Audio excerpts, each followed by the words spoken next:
Hello everyone. So in this video we are going to discuss international matters which are important for your testnet examination. So first of all I have enumerated all the topics. If you feel कि यहाँ पे कुछ topic रह गया है तो आप comment section में लिख सकते हैं, बाद में उस पे वीडियो में उस टॉपिक को डिस्कस कर लेंगे हम। तो अभी सबसे पहले कॉन्सेप्ट देखते हैं ट्रेजेडी ऑफ कॉमन्स। ये एक इकोनॉमिक्स का कॉन्सेप्ट है और थोड़ा बहुत ओवरलैप करता है एक दूसरे इकोनॉमिक्स के कॉन्सेप्ट से जिसका नाम है गेम थ्योरी। और ये गेम थ्योरी किसके द्वारा दिया गया था? डियोन नैश के ऊपर, जिसके ऊपर एक मूवी बनी है अ ब्यूटीफुल माइंड, जिसमें रसल क्रो ने एक्ट किया हुआ है। अब आते हैं पॉइंट पे। Tragedy of common is a situation in which one common resource is shared among multiple independent and rational individuals, each seeking to maximize their own gain। मतलब क्या होता है कि एक रिसोर्स है जो कि सबको कॉमन है, सारे इंडिविजुअल को वो फ्री में अवेलेबल है, तो हर एक इंडिविजुअल चाहेगा कि उस रिसोर्स को मैक्सिमम यूज करे और मिनिमम उनको कॉस्ट हो, यानी कि सबसे कम पैसे पे वो मैक्सिमम आउटपुट उससे ले सके। ये सब चाहते हैं और इससे क्या होता है, एक ट्रेजेडी हो जाती है। उस ट्रेजेडी को बोलते हैं ट्रेजेडी ऑफ कॉमन्स। अब फॉर एग्जाम्पल 2-3 एग्जाम्पल मैं दूंगा। पहला आप ले लीजिए मेरा यूट्यूब वीडियो। मेरा जो यूट्यूब वीडियो है फ्री में आपको क्वालिटी मटेरियल्स दे रहा है, लेकिन अगर आप इस पे वॉलंटरी कंट्रीब्यूट थोड़ा बहुत नहीं करेंगे, आप सोचेंगे कोई दूसरा करेगा मैं क्यों करूं, तो क्या होगा, सारे लोग यही अगर सोचेंगे तो ये इनिशिएटिव बंद हो जाएगा। और जब बंद हो जाएगा तो आपको जो गाइडेंस चाहिए उस तरह का गाइडेंस नहीं मिल पाएगा, और अगर गाइडेंस मिलेगा तो उसके लिए पैसे लगेंगे। तो ये एक तरह का ट्रेजेडी हो गया। दूसरा एग्जाम्पल देखते हैं। हमारा जो वाटर होता है, वाटर आज से कुछ 20-25 साल पहले जो है उतना पॉल्यूटेड नहीं था। फिर क्या हुआ, इंडिविजुअल्स ने अपने पर्सनल इंटरेस्ट के लिए वाटर को पॉल्यूट करना शुरू कर दिया। जितना कचरा होता है वो वाटर बॉडीज में फेंकने लगे, जो केमिकल्स निकलते हैं फैक्ट्री से वो भी बिना ट्रीट किए हुए वाटर बॉडीज में फेंकने लगे, यानी कि सेल्फ इंटरेस्ट पे फोकस हो गया। फिर कॉमन गुड जो होता है, यानी कि वाटर सारे लोग पीते थे, वो हैम्पर हो जाएगा तो वो ट्रेजेडी हो जाएगा। आज वही वाटर को पीने के लिए आपको हर एक घर में एक्वागार्ड लगाना पड़ा, या फिर उसको आप 10 या 20 रुपया में खरीद के पीते हैं, ठीक है, बिस्लरी का पानी। तो कहने का मतलब यह है कि एक तरफ होता है मैक्सिमाइज सेल्फ इंटरेस्ट और दूसरी तरफ होता है common good for all users. तो दोनों के बीच में जब मैक्सिमाइज सेल्फ इंटरेस्ट पे फोकस हो जाता है सारे इंडिविजुअल का, तो ये ट्रेजेडी ऑफ कॉमन्स हो जाता है। सो इससे कैसे बच सकते हैं? एक तरीका ये है कि पीपल को डिसिप्लिन करो, जो रिसोर्स है उसको यूज करने के लिए डिसिप्लिन करो। कैसे कर सकते हैं? उस पर टैक्स लगा दो। जैसे कि पानी फ्री में अवेलेबल था तो पानी पोल्यूट हो गया, अगर पानी पे टैक्स लगा होता तो पानी पोल्यूट नहीं होता। लोगों को डर लगा रहता कि नहीं इसको चार्ज किया जा सकता है या फिर और ज्यादा महंगा हो सकता है ये, इसलिए लोग पानी पोल्यूट नहीं करते। अब आते हैं दूसरा पॉइंट पे, वो है सिम्बायोसिस। सिम्बायोसिस क्या होता है? सिम्बायोसिस बोल लीजिए या म्यूचुअलिज्म बोल लीजिए। ये क्या होता है? ये नेचर में होता है कि जैसे एक एनिमल है या फिर एक बर्ड है, जैसे हमिंग बर्ड है। हमिंग बर्ड का बीक इस तरह बना हुआ है कि वो एक पर्टिकुलर फ्लावर के अंदर से जाके नेक्टर निकाल सकता है, और वो फ्लावर को ये हेल्प करता है पोलिनेशन में। हमिंग बर्ड को अगर छोड़ दिया जाए तो ऐसे बर्ड्स बहुत कम हैं जिनका बीक इतना पतला और लंबा है कि इसका नेक्टर निकाल सके। तो इसके पोलिनेशन के लिए हमिंग बर्ड का होना जरूरी है और हमिंग बर्ड के लिए इसका होना जरूरी है। सो दोनों एक दूसरे को सपोर्ट करके म्यूचुअलिज्म करते हैं, जिसको सिम्बायोसिस कहते हैं। तो मेरा जो ये चैनल है ये भी एक तरह का सिम्बायोसिस है। जो लोग डोनेट किए हैं, बहुत सारे लोग किए हैं, उनके ही कारण मैं ये सारा वीडियो बना रहा हूँ या ये सीरीज इतना लंबा चला। सो अगर आपको लगता है कि आपने इनफ नॉलेज गेन किया है इस प्लेटफॉर्म से और आपको फायदा हुआ है, तो आपको जितना लगता है आपके कैपेसिटी के अनुसार आप हमें डोनेट कीजिए, और जो भी आप डोनेट करेंगे उसके बेसिस पे हम आपको मटेरियल कुछ ना कुछ शेयर करेंगे। यहाँ पे मैं एक बात बोलना चाहता हूँ कि एक लड़का है, वो इकोनॉमिकली वेल ऑफ उतना नहीं है, और उसका एक दोस्त है जो कि ट्राइबल है, दोनों एक साथ पढ़ते हैं। तो उसने मुझे पैसे डोनेट किए थे ड्यूरिंग द इनिशियल वीडियोस, मतलब मैंने उस समय 3 या 4 वीडियोस बनाए थे, तब उसने पैसे डोनेट किया था। तो बाद में उसने फोन पे बताया अपना कंडीशन, और बाद में उसने फिर से डोनेट किया। सबसे बड़ी बात ये है। तो अगर वैसे लोग डोनेट करते हैं तभी आदमी इंकरेज होता है ऐसे सीरीज को बनाने के लिए। अब आज हम बहुत अच्छा चीज डिस्कस करने वाले हैं। तो ये जो आपको स्लाइड दिख रहा है, इसमें मैंने ऊपर में कुछ लिखा हुआ है। क्या लिखा हुआ है? I cannot pronounce the following names as YouTube algorithm catches it and will demonetise my video, जो कि एक बार हो चुका है। तो कहने का अर्थ ये है, ये सारे नाम आपको दिख रहे होंगे, आप खुद ही पढ़ सकते हैं। मैं सेकंड वाला पढ़ दूंगा। पहला जो है वो न्यूज में था इसलिए क्योंकि पुलवामा अटैक जो हुआ था उसने किया था। जे से जो है वो वाला। देन टी से जो है उसका एक डील हुआ है, या फिर आप बोल लीजिए वो पाकिस्तान में एक्टिव है। बस इतना आप जान लीजिए, यही काफी है। फिर एच जो है वो अफगानिस्तान का ग्रुप है, और दूसरा एच जो है वो पैलेस्टाइन का ग्रुप है।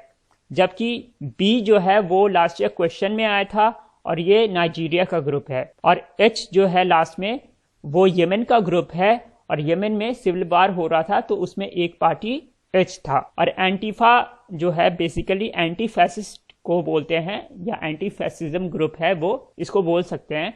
तो ये जो है यूएसए में है, इसको बैन किया था ट्रंप ने, तो ये भी इंपॉर्टेंट है। Now coming to this, Beijing declaration and platform for action which completed its 25 years is related to which of the following. पहला बोलता है सस्टेनेबल डेवलपमेंट, दूसरा बोलता है trans boundary movement of hazardous waste, तीसरा बोलता है एलजीबीटी राइट्स, और चौथा बोलता है वुमेन्स राइट। तो ये जो है बीजिंग डिक्लेरेशन हो सकता है क्वेश्चन आ जाए, क्योंकि बहुत ज्यादा इंपॉर्टेंट है, और ये आपको किसी और दूसरे रिसोर्स में शायद ही मिलेगा। तो इसका जो आंसर होगा वुमेन्स राइट होगा। अगर आप न्यूज देखिएगा तो देख लीजिए, 4th world conference on women जो कि बीजिंग में हुआ था 1995 में, उसका 25 साल पूरा हुआ है, और इसके लिए ये न्यूज में था। अगला देखते हैं, the Abraham accord is a joint statement involving USA and which of the following.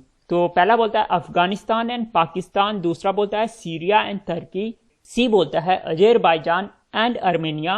Basically Azerbaijan और अर्मेनिया के बीच में वार चल रहा था, तो ये भी न्यूज में था, ये आपको पता होना चाहिए।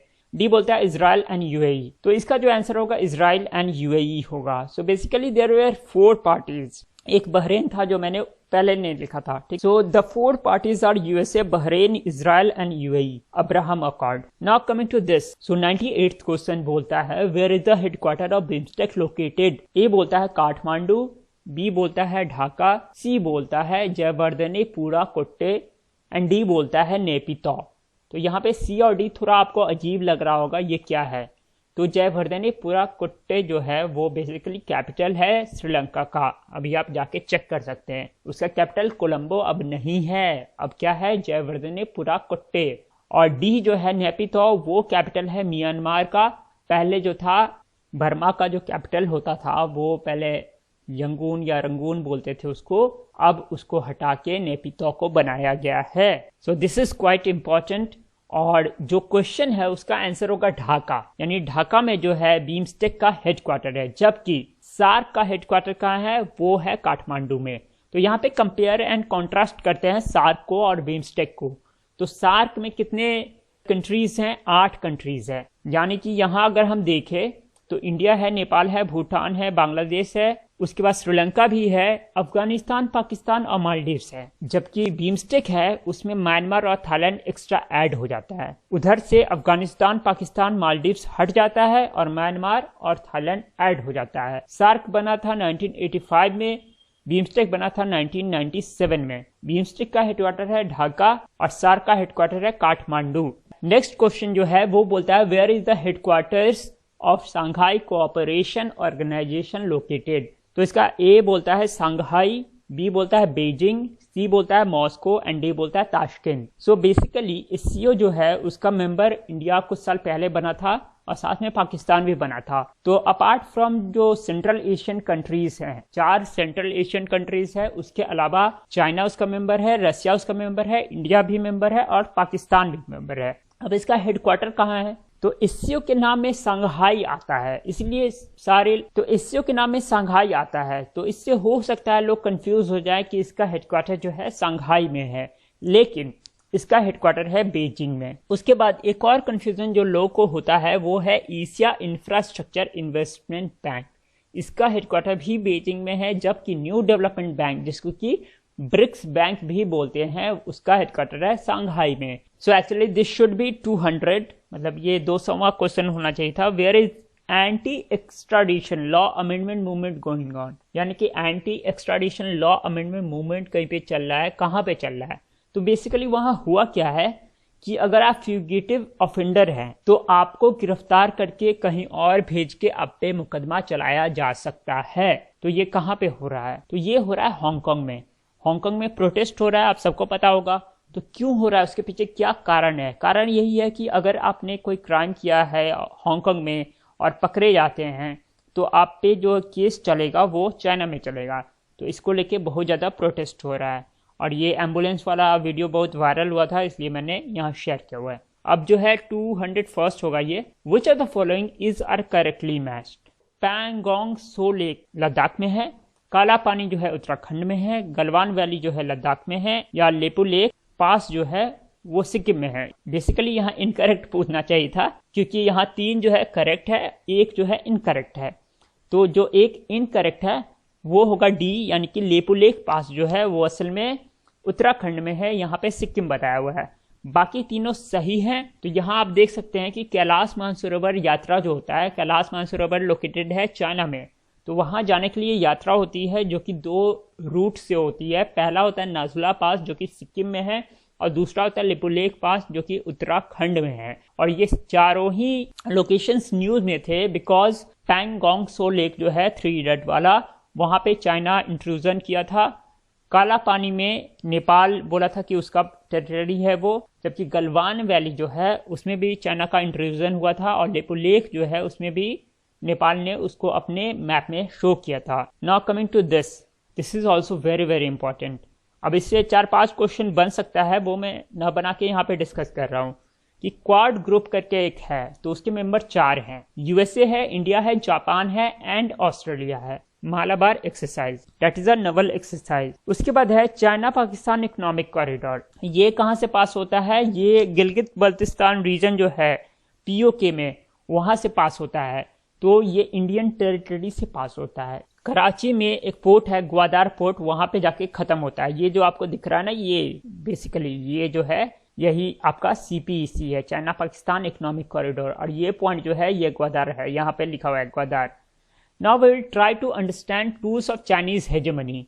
तो हेजेमनी से भी क्वेश्चन आया था, what is hegemony, what is the meaning of hegemony. तो हेजेमनी मतलब एक तरह का होता है डोमिनेंस बोल लीजिए, चाहे वो कल्चरल डोमिनेंस हो, चाहे वो मिलिटरी हो, चाहे वो इकोनॉमिक हो। तो बहुत तरह की हेजेमनी होती है। जैसे अभी पूरे वर्ल्ड में जो है ना हेजेमनी है किसका? यूएसए का। तो चाइना भी अपना हेजेमनी बनाना चाहता है, उसके लिए टूल्स वो कुछ यूज कर रहा है। क्या यूज कर रहा है? पहला है BRI यानी कि बेल्ट एंड रोड इनिशिएटिव, यानी कि वो इंफ्रा प्रोजेक्ट बना रहा है थ्रू आउट एशिया, जिसमें वो अपना हेजेमनी क्रिएट कर रहा है। दूसरा है डिजिटल सिल्क रोड स्ट्रैटेजी। ये इंपॉर्टेंट है आपके लिए, कहीं नहीं मिलेगा, किसी वीडियो में नहीं मिलेगा।